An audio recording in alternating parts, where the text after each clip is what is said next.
All right, let's get started. Today we are going over lesson 7-4, which is classifying polygons. And our objective today, obviously, is to classify and find angles in polygons. And that's really what we're going to be focusing on, is finding the angles. All right, we do have vocabulary today. The first one is polygon, which is a closed figure formed by three or more line segments that intersect only at their endpoints. Okay, basically a polygon is any shape that is closed. If you just have some lines that has an open end on it, that's not going to be a polygon. And everything else really that we're going to work with is a polygon, with the exception of a circle, because circles aren't formed by line segments. Okay, the next one is a regular polygon. A regular polygon is a polygon with congruent size and angles, which means they're all equal. A trapezoid is a quadrilateral with exactly one pair of parallel sides. A parallelogram is a quadrilateral with two pairs of parallel sides. A rectangle is a parallelogram with four right angles. A rhombus is a parallelogram with all sides congruent. And finally, a square is a rectangle with four congruent sides. Okay, let's take a look at our first example. Actually, this is our table. You don't have to copy this down, but let's go ahead and talk about how our polygons are classified. They're always classified by the number of sides that they have.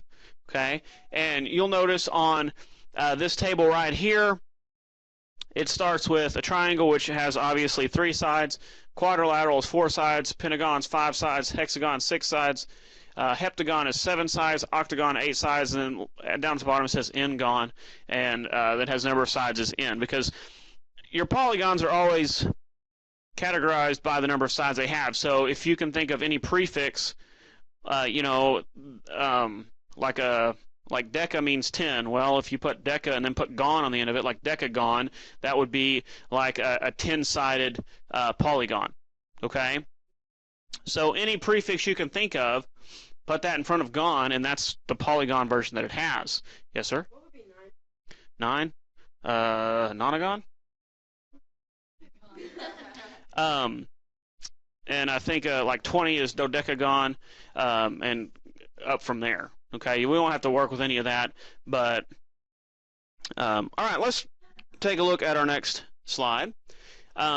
This one is actually having us find the sum of the angle measures in this hexagon. It says divide the figure into triangles. Now, the reason why we do this, okay, let's divide this into triangles, and basically what I'm going to do is I'm just going to find a point, and I'm going to cut this shape into triangles.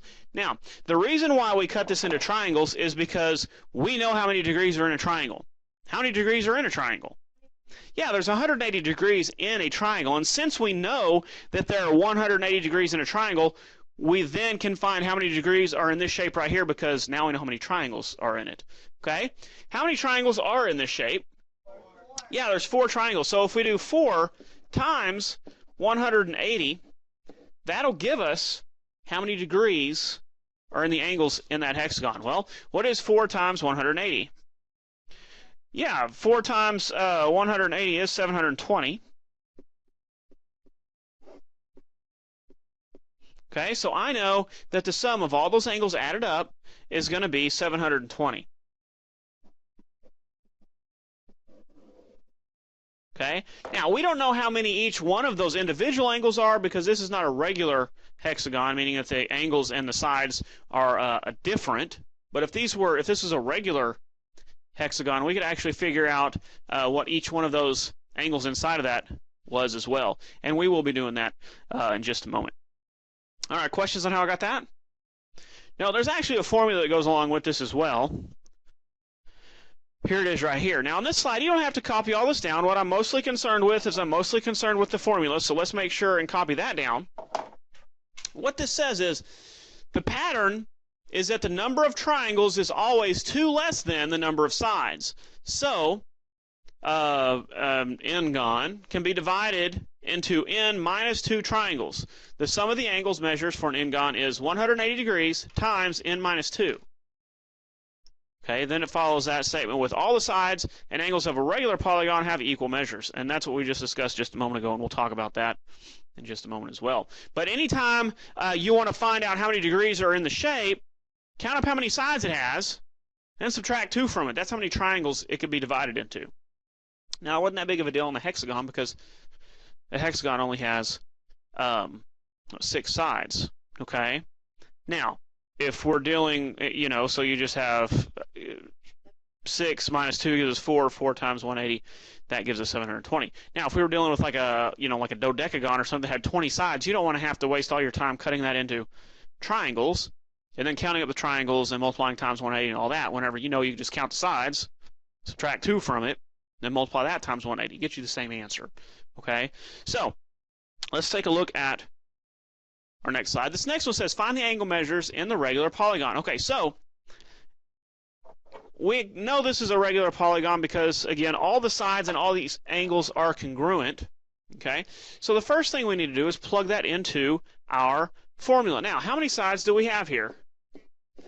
Yeah, 6. So our formula, 180 times n minus 2. Well, how many sides do we have? Yeah, you guys just told me 6 minus 2, which gives us 4. So we're going to have 180 times 4, which is what? Yeah, 720. Okay, so that's how many degrees are in the whole shape. But that's not what the question asks us here. The question asks us find the angle measures. Okay, so we're looking for like x right there. Now, how do we find that? Well, how many angles do we have in this shape right here? We have 6, same number of sides that we have. So now we need to take the total.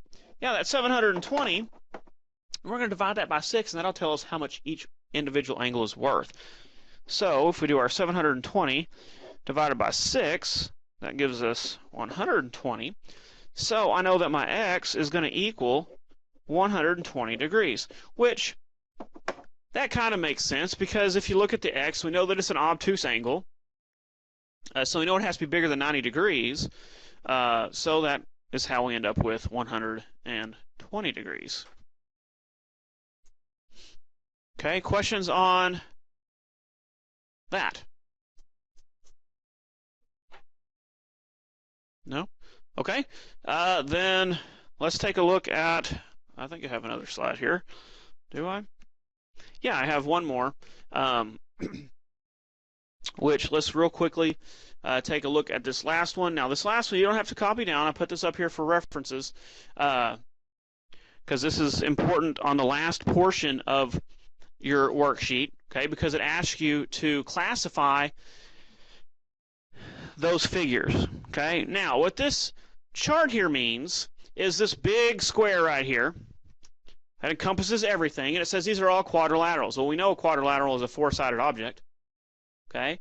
Then over here in this smaller circle, it says trapezoids have 1 pair of parallel sides and gives us an example. Then in this large circle right here, okay, it tells us these are parallelograms, which parallelograms have 2 pair of parallel sides. Gives us an examples of each right here. And within that parallelogram circle, we have rectangles, rhombuses, and squares, okay, in a Venn diagram. All right, we have our rectangles, which have 4 right angles. We have our rhombuses, which have 4 congruent sides. Remember, 4 equal sides. And finally, in the middle here is a square, because a square has 4 congruent sides and 4 right angles. So a square is a square, a rhombus, a rectangle, a parallelogram, and a quadrilateral. Okay? Just like a parallelogram is also a quadrilateral. Or a rectangle is a rectangle, a parallelogram, and a quadrilateral. Okay, so on that bottom portion of your assignment, you have to put all of those things on there if you want credit. Okay? For example, if number 14 was a square, you'd have to put square, rhombus, rectangle, parallelogram, quadrilateral. Obviously, number 14 is not a square, so don't put square. But if it were, that's what it would be. Okay? So make sure you include all of those on that bottom portion. I'm going to leave this up here so you can use this on that. All right, questions on any of this? No? All right, then get to work.